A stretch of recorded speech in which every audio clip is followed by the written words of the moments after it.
Okay, welcome to the first hands-on session.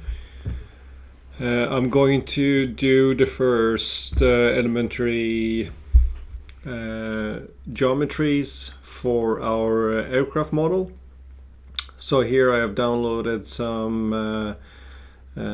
some pictures from the net in order to help me decide which geometries which should be prioritized to do first. So this is going to be my pen and paper.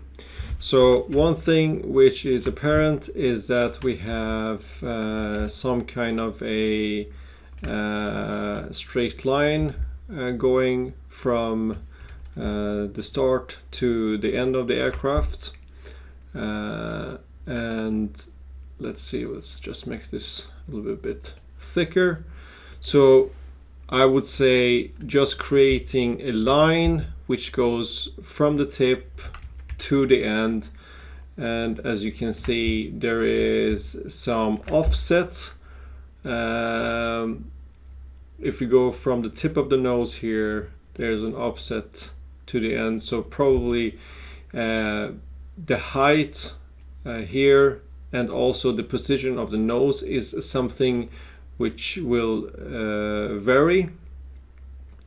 But I think we could start, in either case, we could start with the line to begin with. So remember, we'll make it simple and then later on we can add on some details.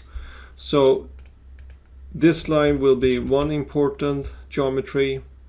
Another point will be to, let's see here, it's for the wing placement. So where to place the wing, and this could be in practice it's not necessary to have a separate line, but it's easier to visualize it with a line. I'm going to put a point on this line to place the wing.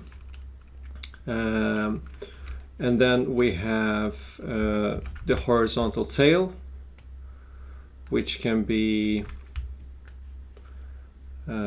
also placed on this line, the position of it.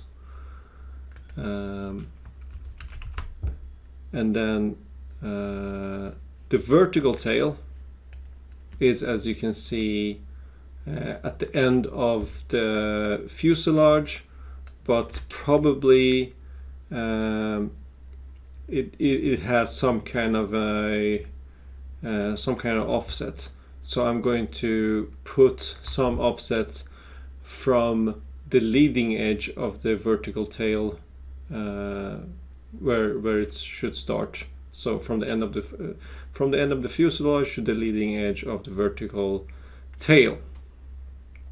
And then we can see another aircraft, the horizontal tail is actually placed on the vertical tail. So that will be references which we need to provide on the vertical tail as well. So sometimes the user can choose a horizontal tail, conventional horizontal tail, or a T-tail. The same thing goes for the engines. So on this aircraft we have the engines placed on the fuselage. So then that will be a placement on this line basically, while it will also have references on the wing. And we're going to build this, we won't build one big skeleton model. That will be too much, too many details, too much. So we need to break it down into elementary parts. So what we're going to do is that we're going to start off with the skeleton of this fuselage. So I can remove this for now.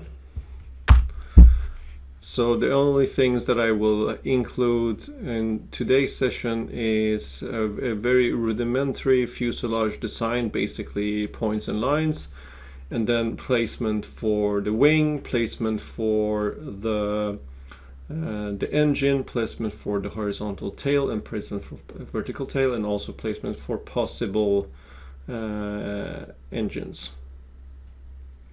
And then I think that's going to be it for today's session.